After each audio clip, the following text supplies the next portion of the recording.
Hello friends. आज का हमारा चैप्टर है chapter number 4, motion in two dimension. तो पहला टॉपिक है स्केलर्स एंड वेक्टर्स। तो स्केलर मतलब कि जो भी क्वांटिटी सिर्फ मैग्नीट्यूड पे डिपेंड करती है। मैग्नीट्यूड मतलब कि एक टाइप का नंबर्स, तो उसको हम लोग स्केलर बोलेंगे। स्केलर क्वांटिटी को डायरेक्शन से कुछ लेना देना नहीं होगा, राइट। तो ऐसी जो क्वांटिटीज़ है, इस फॉर एग्जांपल मास है, टाइम है, डिस्टेंस, स्पीड, ये सारी क्वांटिटी सिर्फ मैग्नीट्यूड पे डिपेंडेंट होती है। उसके बाद वेक्टर। वेक्टर मीन्स जो भी क्वांटिटीज मैग्नीट्यूड और डायरेक्शन दोनों पे डिपेंडेंट है, उसको हम लोग वेक्टर क्वांटिटीज बोलेंगे। तो वेक्टर क्वांटिटीज में जो भी एग्जाम्पल्स होंगे, जैसे कि डिस्प्लेसमेंट है, then velocity, force, acceleration, linear momentum. So these are vector quantities जिनकी एक पर्टिकुलर डायरेक्शन और पर्टिकुलर मैग्नीट्यूड होता है, राइट। उसके बाद आता है यूनिट वेक्टर। यूनिट वेक्टर मतलब कि जिसका मैग्नीट्यूड 1 होगा। तो फिर यूनिट वेक्टर का वर्क क्या है, हम लोग क्यों लिखेंगे यूनिट वेक्टर? यूनिट वेक्टर हमें डायरेक्शन की इंडिकेशन देता है। सो यूनिट वेक्टर मैग्नीट्यूड 1 होने की वजह से सिर्फ हमें वो डायरेक्शन देता है। That is importance of unit vector. तो यूनिट वेक्टर कैसे फाइंड करें? तो जब कभी भी ओरिजिनल वेक्टर को उसके मैग्नीट्यूड से डिवाइड करें, तब हमें यूनिट वेक्टर मिलेगा।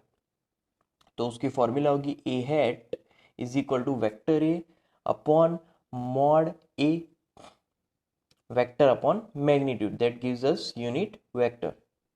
अब हमारे तीन कोऑर्डिनेट एक्सिस के अकॉर्डिंग तीन यूनिट वेक्टर्स मिलेंगे। जैसे कि एक्स एक्सिस में यूनिट वेक्टर होगा आई हैट, वाई एक्सिस में यूनिट वेक्टर होगा j hat, and z axis में यूनिट वेक्टर होगा के हैट।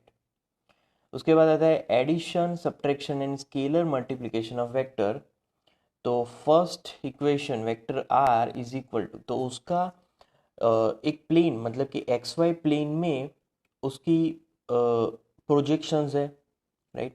तो यहाँ पर सिर्फ आई हैट और जे हैट आएंगे, मतलब कि vector are one is equal to a one I hat plus b one J hat. दूसरा formula vector r two is equal to a two i hat plus b two j hat, right.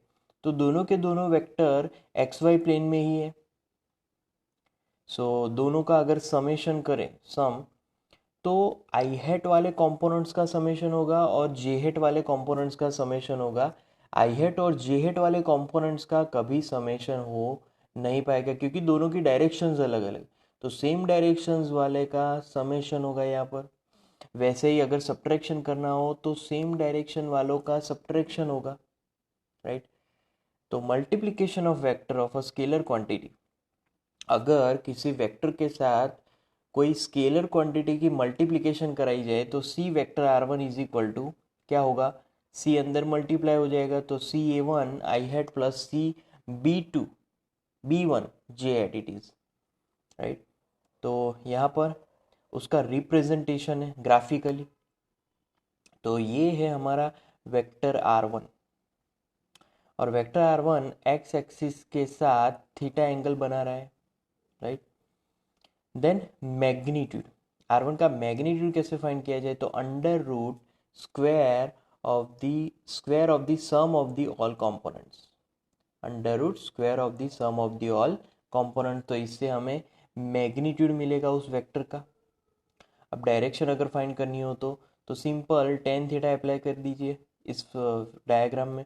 So tan theta is equal to opposite upon adjacent. So b one upon a one होगा।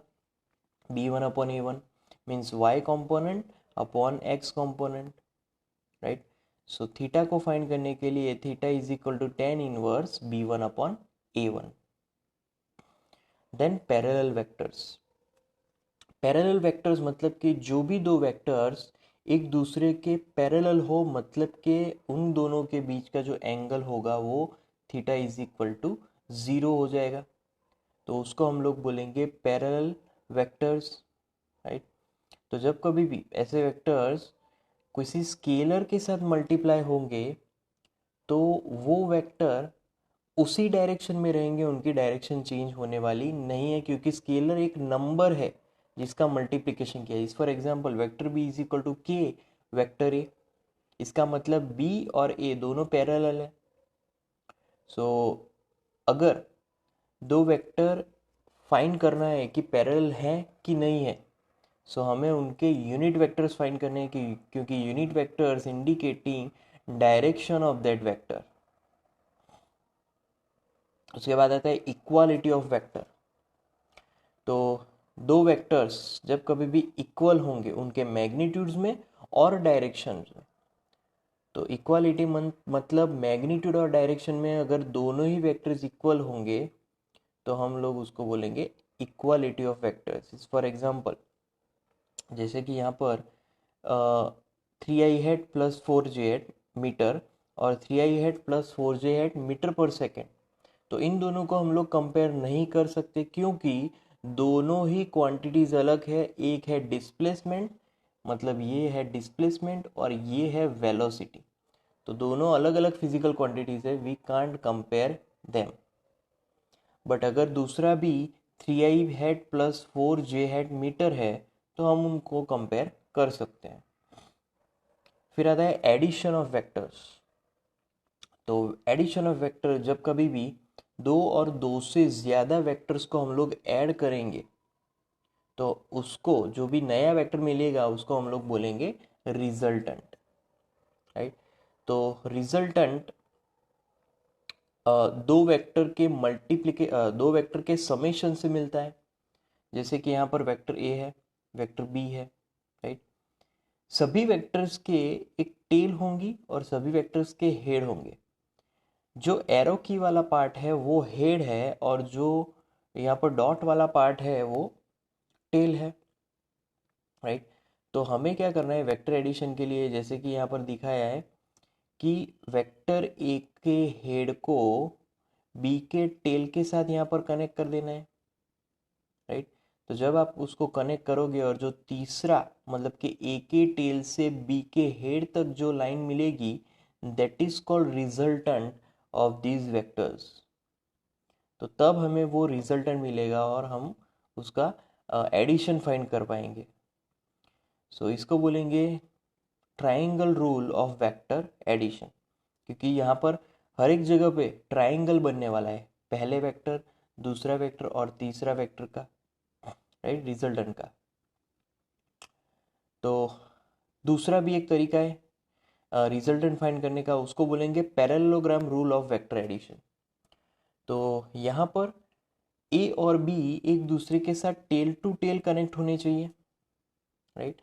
Tell to tail connect होने के बाद हमें क्या करना है, suppose कि ये बी वेक्टर है तो बी के पैरेलल एक दूसरी लाइन ड्रॉ करनी है जो कि ए के हेड से कनेक्टेड हो, और ये जो ए है, ए के पैरेलल दूसरी लाइन ड्रॉ करनी है जो कि यहाँ पर बी के हेड से कनेक्टेड हो।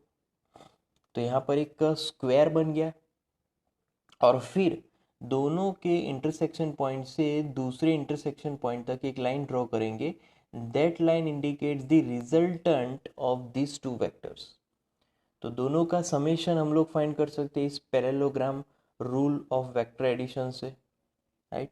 तो वेक्टर ए प्लस वेक्टर बी का मैग्नीट्यूड कैसे फाइंड करें, तो simple A D square is equal to A square plus E D square, क्योंकि according to Pythagoras, right, hypotenuse find करने की ये फॉर्मूला है। Okay, so A is equal to mod of A plus B cos theta, क्योंकि E जो है वो है बी साइन थीटा, राइट। तो यहाँ पर ये वाली तो ए ई, तो ये ए ही है, राइट। फिर ई डी मतलब ये, और ये एक ट्राइंगल बन गया ए डी, राइट। तो A as it is plus B cos theta, right. E D मतलब के बी साइन थीटा, क्योंकि वो वाई कॉम्पोनेंट है। तो a d square is equal to a square plus b square cos square theta plus 2ab cos theta plus b square sine square theta. अब ये जो term है b square cos square theta b square sine square theta, दोनों को एक साथ लिखेंगे, cos square plus sine square will be 1, और 2ab cos theta as it is. So AD square is equal to A square plus B square plus 2ab cos theta, right? तो AD subject, तो AD is equal to under root A square plus B square plus 2ab cos theta, right? तो AD हमें ये answer मिल गया AD का. फिर आता है टेन अल्फा. तो tan alpha is equal to opposite upon E, hypotenuse, right? तो अपोजिट मतलब ईडी, ईडी मतलब के B sine theta and A मतलब के A and plus B E also. B means here B cos theta, cos theta component है, X component है, तो A plus B cos theta, right? तो यहाँ पर अल्फा जो एंगल है वो रिजल्टेंट के साथ, रिजल्टेंट एक्स एक्सिस के साथ बनाने वाला एंगल है.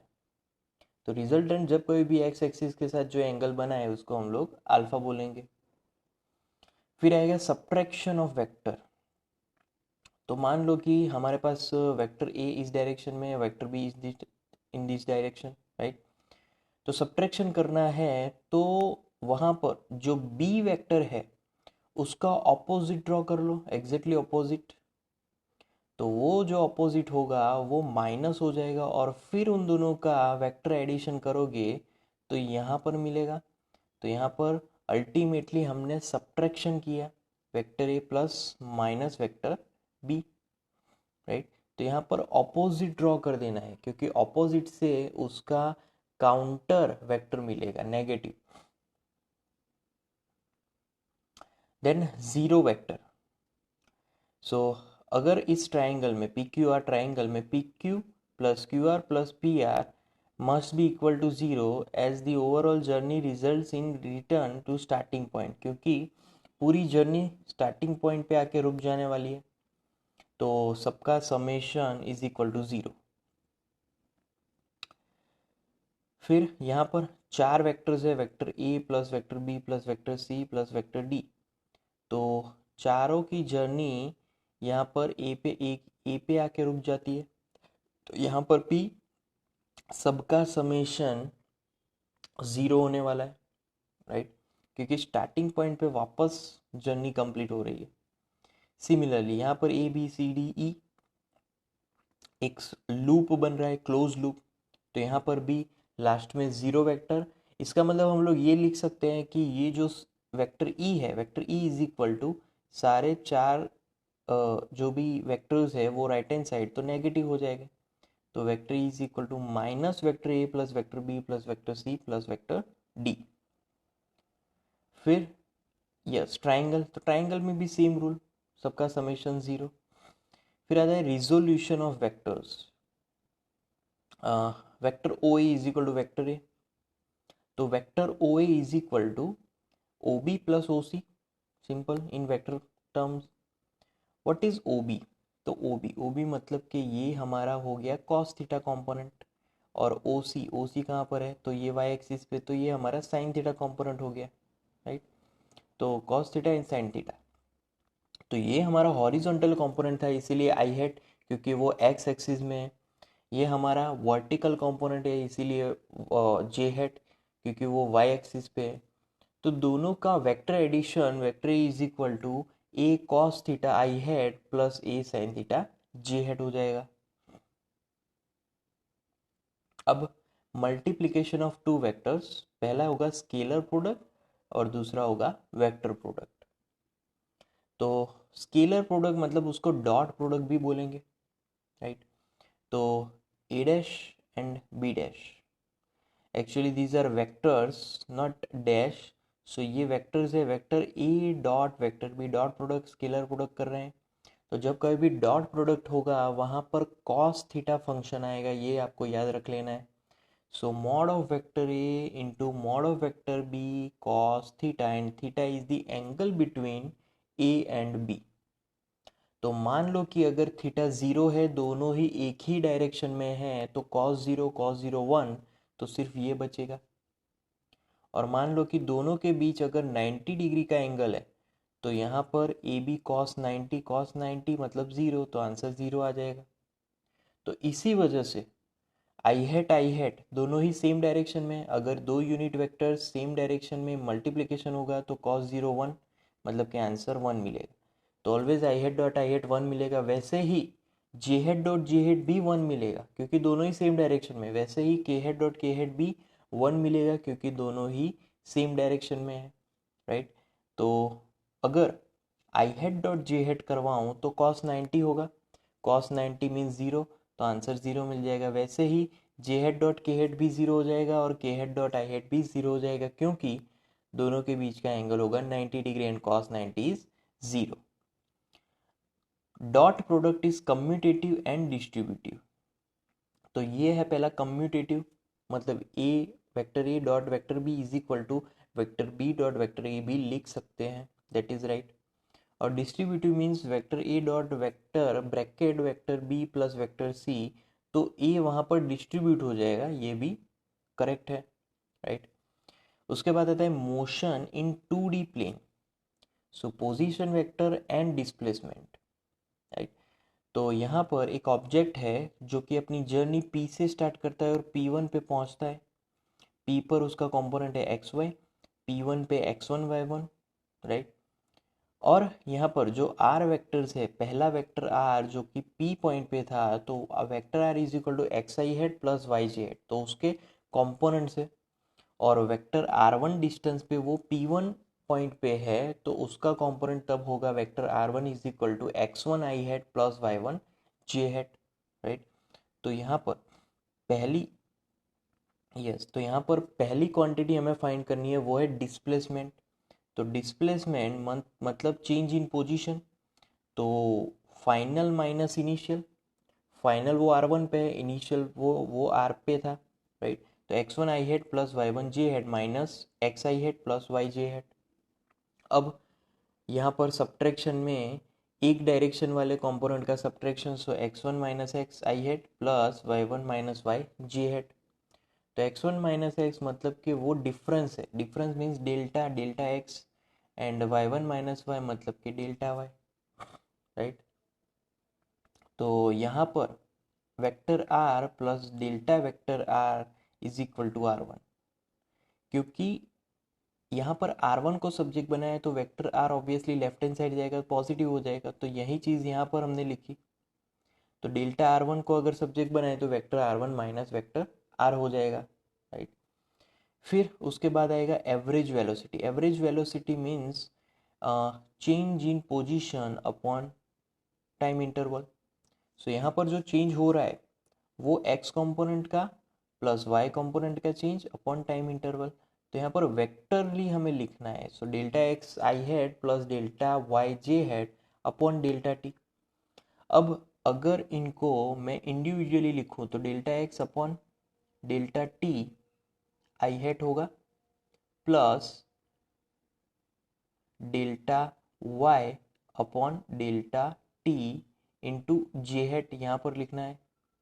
So delta X upon delta T means displacement upon time interval, that is velocity, और वो एक्स कंपोनेंट का है इसीलिए वी एक्स आई hat. Delta Y upon delta T J hat, तो वो वाई कंपोनेंट की वेलोसिटी मतलब कि वी वाई जे हेड, राइट। फिर आता है इंस्टेंटेनियस वेलोसिटी। तो इंस्टेंटेनियस वेलोसिटी मतलब कि उसी टाइम का वेलोसिटी, उसी टाइम का स्पीड।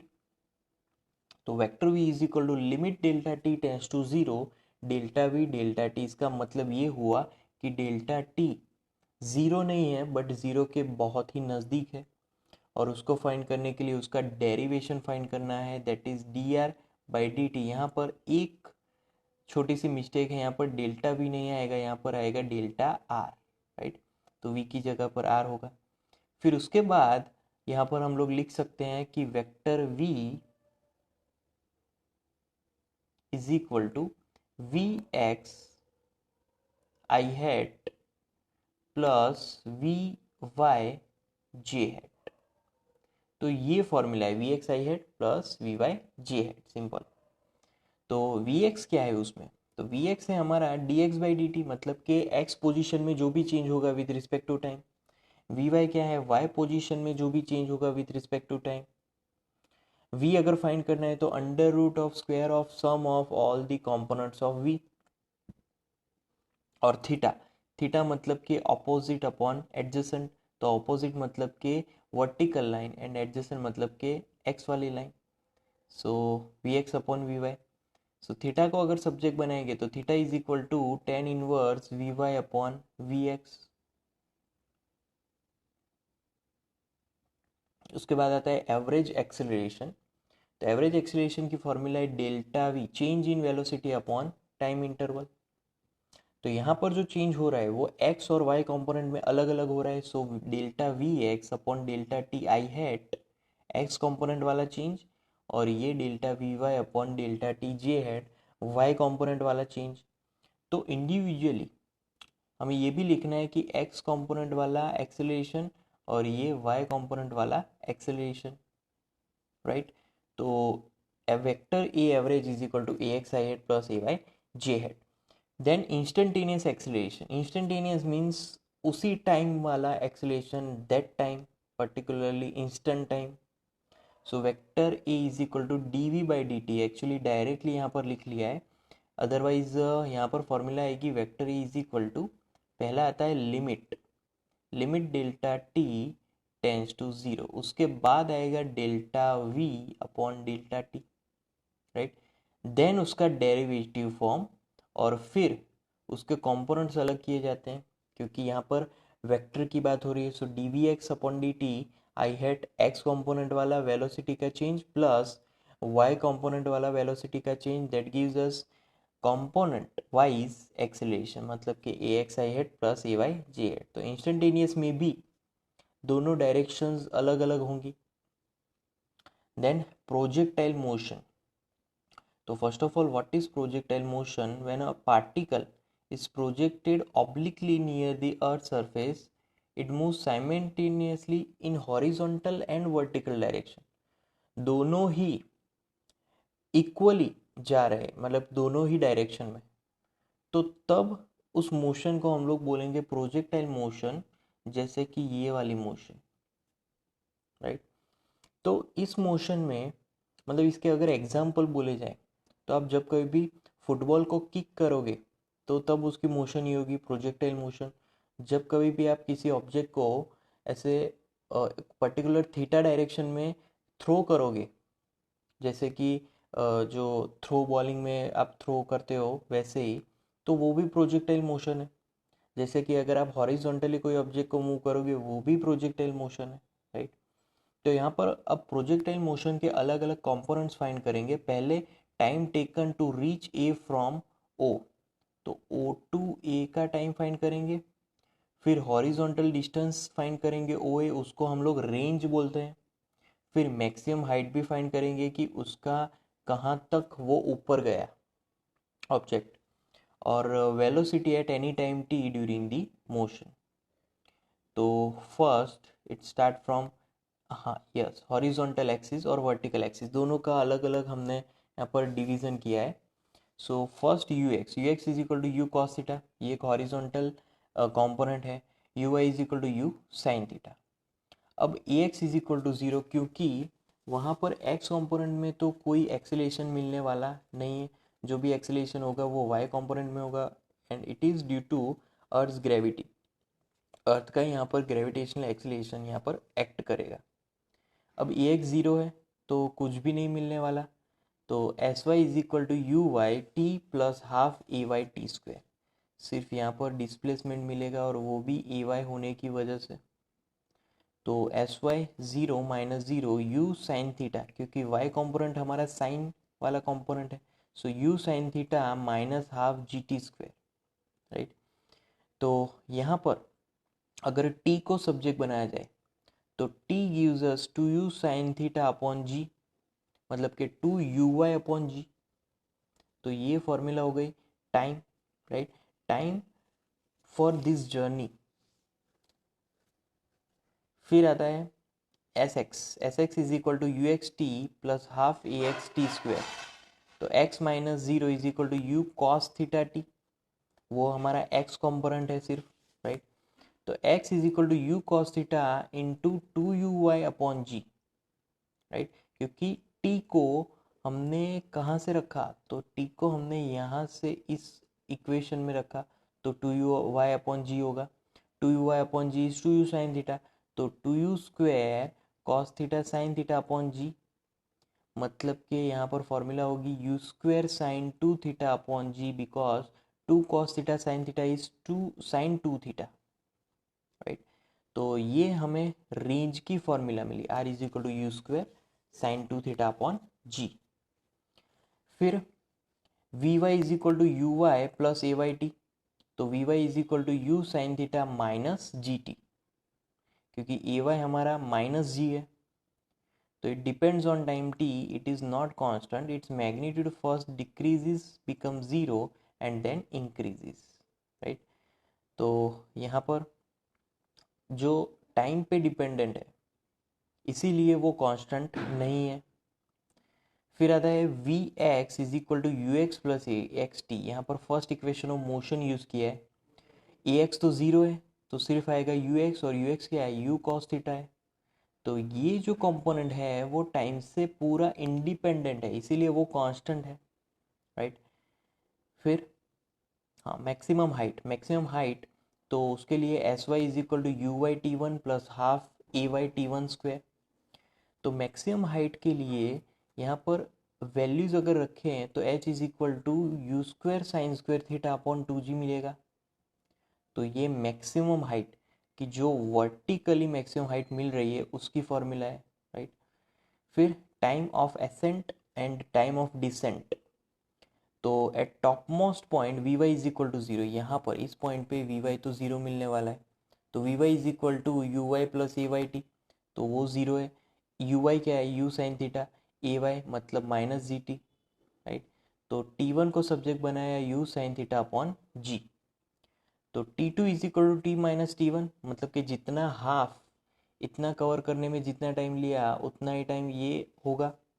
तो हम लोग डायरेक्टली लिख सकते हैं कि total time t is equal to 2u sine theta, मतलब कि यहाँ पर 2 से हम लोग मल्टीप्लाई कर सकते हैं, 2u sine theta upon g, that is called time of flight. अगर टाइम ऑफ एसेंट पूछे तो यहाँ पर सिर्फ आएगा u sine theta upon g, time of descent पूछे तो भी सिर्फ u sine theta upon g, right. तो मेथड 2 में third equation of motion use करेंगे और ये इसको डिराइव करेंगे, राइट। तो third equation of motion in y component, तो वाई कंपोनेंट में वी वाई तो ज़ीरो हो जाएगा क्योंकि टॉप मोस्ट लेवल पे वो ज़ीरो है। तो यू वाई मतलब के साइन थीटा, तो u square sine square theta is equal to a y की जगह माइनस जी। तो अब इस इक्वेशन में जो एस वाई है, राइट, एस वाई मतलब के ये वो जो फॉर्मूला है दैट इज सी हियर, उसको सब्जेक्ट बना दीजिए एस वाई को, तो u square sine square theta मतलब यू साइन थीटा लिख सकते हैं, राइट। सो फिर एस वाई को सब्जेक्ट बनाया तो 1/2 into g u square sine square theta upon g square, 1g cancelled out, right. तो 1g cancelled out, so we are left with h is equal to you square sine square theta upon 2g। So ये maximum height की formula है u square sine square theta upon 2g। Then maximum range, तो maximum range उसकी formula r is equal to you square sine 2 theta upon जी, वो हम आगे पढ़ चुके। बट मैक्सिमम के लिए जो भी साइन फंक्शन है उसको डायरेक्टली 1 ले लेना है, so that is u square upon g, that is maximum. तो मैक्सिमम रेंज कब मिलेगी, तो थीटा उसके लिए क्या होगा, तो sine 2 theta is equal to 1, that means theta is equal to 45 because 2 theta is equal to 90, राइट। So theta is equal to 45 because 2 theta जब 90 होगा तभी साइन 2 थीटा 1 मिलेगा और तभी theta is equal to 45, right. So so here v1x मतलब कि यहाँ पर जो x कंपोनेंट्स है जैसे कि ये वाले v2x, फिर v3x v4x, तो all are equal, it is u cos theta. क्यों, क्योंकि x कंपोनेंट टाइम पर डिपेंडेंट नहीं है तो वो कांस्टेंट ही रहने वाले हैं, right. Velocity in y axis first decreases and then increases, क्योंकि y कंपोनेंट में जो अर्थ की ग्रेविटी है उसकी वजह से वो पहले डिक्रीज होगा और फिर इंक्रीज होगा, क्योंकि यहाँ पर डायरेक्शन चेंज हो रही है। टॉप मोस्ट लेवल पे वेलोसिटी का मैग्नीट्यूड 0 हो जाएगा, राइट, क्योंकि वहाँ पर डायरेक्शन चेंज होगी। Direction of velocity in upward direction while ascending and in downward direction while descending, simple. फिर मैग्नीट्यूड ऑफ वेलोसिटी एट ए, यहाँ पर जो ए है, magnitude of velocity at a same as the magnitude of velocity at 0 but the direction is inverse। फिर अगर tan alpha find करना है, अगर suppose this alpha, so tan alpha की फॉर्मूला है v Y upon v x, y component upon x component, right. So these are the formulas here। now trajectory, for trajectory see the equations are uy is equal to u sin theta, ay is equal to minus g, sy second equation of motion sy is equal to uyt plus half ayt square। तो सारी values अगर रखे यहाँ पर, uy मतलब कि u sin theta यहाँ पर रख दिया, t, अब t की फॉर्मूला आएगी यहाँ पर, मतलब कि x कंपोनेंट से ux is equal to u cos theta है, ax तो जीरो है, तो फर्स्ट इक्वेशन ऑफ मोशन से, sorry this is second equation of motion, so s x is equal to you cos theta into t is equal to x. तो यहाँ पर t को subject बना दिया, तो t is equal to x upon u cos theta. तो यहाँ पर अब इस फॉर्मूला को इस फॉर्मूला में रखें तो ये फॉर्मूला मिलेगी x upon u cos theta minus half a y की जगह पे माइनस जी, और टी स्क्वायर की जगह पे ये वाली फॉर्मूला यहाँ पर मिल गई। तो ये जो फॉर्मूला मिली at last, that is called path, right. तो X U cancelled out, sine upon cos tan theta minus G X square upon two you square cos square theta. और ये जो फॉर्मूला है ट्रेजेक्ट्री की, ये फॉर्मूला इस formula के comparison में y is equal to B X minus A X square, right. So ये इक्वेशन एक पैराबोला को रिप्रेजेंट करती है, because coefficient of X square is negative and it is inverted parabola. So path of projectile of a parabola, जो कि हमने आगे find किया था, तो R is equal to two you square sine theta cos theta upon जी, तो two you square upon G is equal to r upon sine theta cos theta. तो अगर इस फॉर्मूला को अंदर सब्स्टिट्यूट करें तो y is equal to X tan theta bracket one minus X upon R मिलेगा, right. Then relative motion, relative means एक object की मोशन दूसरे ऑब्जेक्ट से कैसे रिलेट करती है। अगर आप एक कार को ऑब्जर्व कर रहे हैं जो कि स्ट्रेट रोड से आ रही है, राइट, तो उसकी वेलोसिटी आप अगर मान लो कि 20 मीटर पर सेकेंड है, सो उस कार की रिलेटिव वेलोसिटी 20 मीटर पर सेकेंड है आपके हिसाब से, ग्राउंड के हिसाब से, क्योंकि आप और ग्राउंड दोनों ही रेस्ट पे हो। अगर आप कार में बैठ जाओ और कार चल रही है तो आपको लगेगा कार रेस्ट पे है, क्योंकि आप भी कार के साथ उसी मोशन से जा रहे हो। तो ये रिलेटिवली आप कहाँ से ऑब्जर्व कर रहे हो, बाहर से ऑब्जर्व कर रहे हो तो आपके हिसाब से कार मूविंग है, अगर कार के अंदर से ऑब्जर्व कर रहे हो तो आपके हिसाब से कार रेस्ट पे है। सो यहाँ पर mathematically velocity of B relative to A represent by this equation vector we B A is equal to vector we B minus vector v A. तो यहाँ पर जो वेलोसिटी है वो b की वेलोसिटी है विथ रिस्पेक्ट टू ए। तो the vector quantity direction is very important.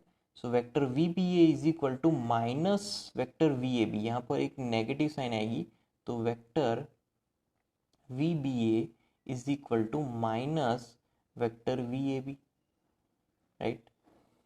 Then river boat problem, तो मान लो कि एक बोट है, बोट की एब्सोल्यूट वेलोसिटी है v B, vector we r absolute velocity of river, और we B R velocity of boatman with respect to river.